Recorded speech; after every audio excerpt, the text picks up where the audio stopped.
বিশাল একটা সমাবেশ হলো ঐতিহাসিক সোহরাওয়ার্দী উদ্যানে। এটি প্রথম তাদের সমাবেশ এবং সেই সমাবেশ থেকে তারা 7 দফার দাবি তুলেছেন। নানা ধরনের নির্বাচন কেন্দ্রিক কথাবার্তা আমরা সেখানে দেখেছি বলতে। আপনি আসলে কেমন দেখলেন এই সমাবেশ এবং আপনি কি বার্তা পেলেন? মানে জামায়াত ঐতিহাসিক সোহরাওয়ার্দী উদ্যানে প্রথমবারের মতো সমাবেশ করেছে স্বাধীনতার পর। এটা ঐতিহাসিক যদি বলে, এটা ঐতিহাসিক হওয়ার কারণ হচ্ছে 7ই মার্চের ভাষণ এবং জামায়াত এখানে গেছেন।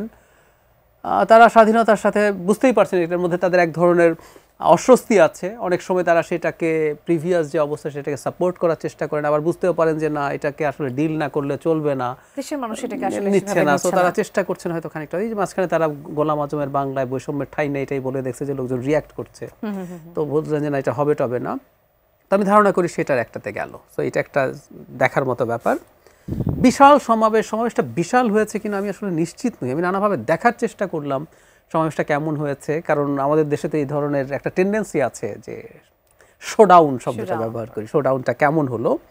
অনেক ড্রোন ভিউটিও আছে, আমি দেখলাম অনেক জায়গায় ফাঁকা টাকা আছে। খুব বড় হয়েছে বলে মনে হয় না। বিশেষ করে জামাতের কাছে আমাদের আরও বেশি এক্সপেকটেশন এই কারণে থাকে, এটা খুবই রেজিমেন্টেড সংগঠন। ও চাইলে সারা দেশের যতজন আছে সব চলে আসবে ধরনের সংগঠন। এটা মনে হয় আরেকটা কারণ যে আজকে আমরা ঢাকা শহরের একটা অংশ ফাঁকা দেখেছি, গাড়ি ঘোড়ার চাপ ছিল না, সেটাও কি একটা? হ্যাঁ, সেটা আছে। এবং আমি ঢাকার বাইরে থেকে প্রচুর বাস এসছে, এত কিছুর পরও আমার কাছে জনসমাগমটা খুব বেশি উল্লেখযোগ্য বলে মনে হয়েছে। এই জনসভার রাদার সবচেয়ে সিগনিফিকেন্ট, তাদের 7 দফায় তাদের পুরোনো টাইপের কথাবার্তাই আছে, কিন্তু যেটা সবচেয়ে সিগনিফিকেন্ট ব্যাপার সেটা হচ্ছে ভবিষ্যৎ নির্বাচনী জোট বিএনপির বিরুদ্ধে যে চেষ্টাটা হচ্ছে, এটা সফল হবে কিনা যে ডিফারেন্ট ডিবেট, সেটার একটা রিফ্লেকশন দেখলাম। এখানে বিএনপিকে ইনভাইট করা হয়নি, বিএনপির সাথে অ্যালাইন্ড যেসব দল আছে, গণতন্ত্র মঞ্চ, বাম, এদের কাউকে ডাকা হয়নি। এবি পার্টি ডাকা হয়েছে, তাদের সাথে দীর্ঘদিন থেকে যেসব দল, ইসলামী যেসব দলকে নিয়ে কথা হয়, এনসিপি আছে একটা, তাকে ডাকা হয়েছে। এনসিপিকেও তাদের সাথে, আমরা জামাত এনসিপিকে বেশ খানিকটা অনেক ইস্যুতে লাইন দেখছি।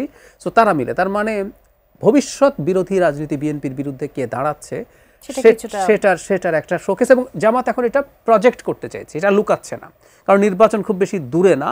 তাই তারা জনগণকে ওই বার্তা দিতে চায় যে আমরা একটা শক্তি, আমরা এই শক্তি একত্র হচ্ছি। কিছুদিন আগে ইসলামী আন্দোলনের যে সমাবেশ হয়েছে সেখানেও বিএনপিকে ডাকা হয়নি, যদিও বলছিল বিএনপি তো লোয়ার হাউসে প্রপোর্শনাল রিপ্রেজেন্টেশন চায় না, তাই ডাকিনি।